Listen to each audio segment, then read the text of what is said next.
Hello, dear friends. In the previous chapter, we learned about the families of Noah's sons and how the nations were formed after the great flood.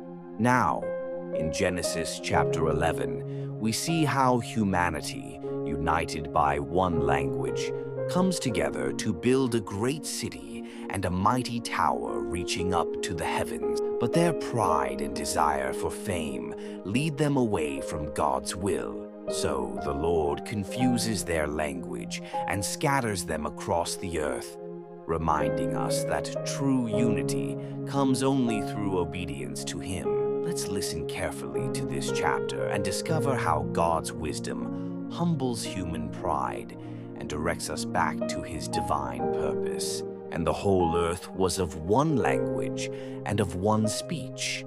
And it came to pass, as they journeyed from the east, that they found a plain in the land of Shinar, and they dwelt there. And they said one to another, "Go to, let us make brick and burn them thoroughly." And they had brick for stone, and slime had they for mortar. And they said, "Go to, let us build us a city and a tower, whose top may reach unto heaven, and let us make us a name, lest we be scattered abroad upon the face of the whole earth." And the Lord came down to see the city and the tower, which the children of men builded. And the Lord said, "Behold, the people is one, and they have all one language, and this they begin to do. And now nothing will be restrained from them, which they have imagined to do. Go to, let us go down, and there confound their language, that they may not understand one another's speech." So the Lord scattered them abroad from thence upon the face of all the earth, and they left off to build the city. Therefore is the name of it called Babel, because the Lord did there confound the language of all the earth. And from thence did the Lord scatter them abroad upon the face of all the earth. These are the generations of Shem.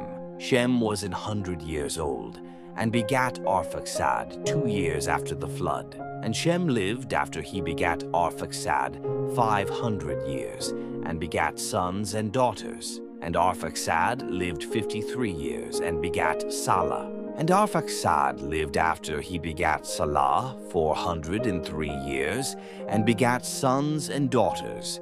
And Salah lived 30 years, and begat Eber.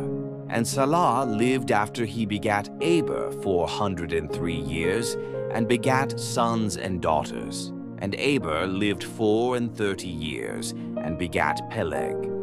And Eber lived after he begat Peleg 430 years, and begat sons and daughters. And Peleg lived 30 years, and begat Ro. And Peleg lived after he begat Ro 209 years, and begat sons and daughters. And Ro lived 32 years, and begat Serug.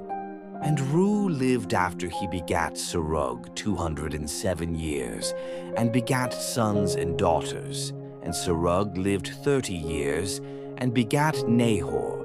And Serug lived after he begat Nahor 200 years, and begat sons and daughters. And Nahor lived 29 years, and begat Terah. And Nahor lived after he begat Terah 119 years, and begat sons and daughters. And Terah lived 70 years, and begat Abram, Nahor, and Haran. Now these are the generations of Terah. Terah begat Abram, Nahor, and Haran. And Haran begat Lot. And Haran died before his father Terah in the land of his nativity, in Ur of the Chaldees. And Abram and Nahor took them wives. The name of Abram's wife was Sarai, and the name of Nahor's wife Milcah, the daughter of Haran, the father of Milcah, and the father of Iscah. But Sarai was barren, she had no child. And Terah took Abram his son, and Lot the son of Haran his son's son, and Sarai his daughter-in-law, his son Abram's wife. And they went forth with them from Ur of the Chaldees to go into the land of Canaan. And they came unto Haran. and dwelt there.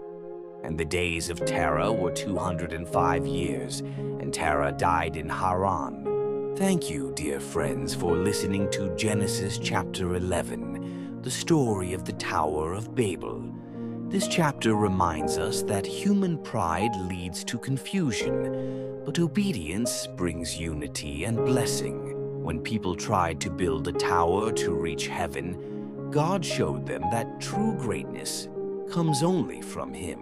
We must stay humble, walk in faith, and trust that God's plan is always higher than ours. If today's reading touched your heart, don't forget to like, share, and subscribe to the English Bible Studio channel so that together we can continue spreading God's word to every corner of the world. May the Lord bless you, guide you, and fill your heart with peace. Amen.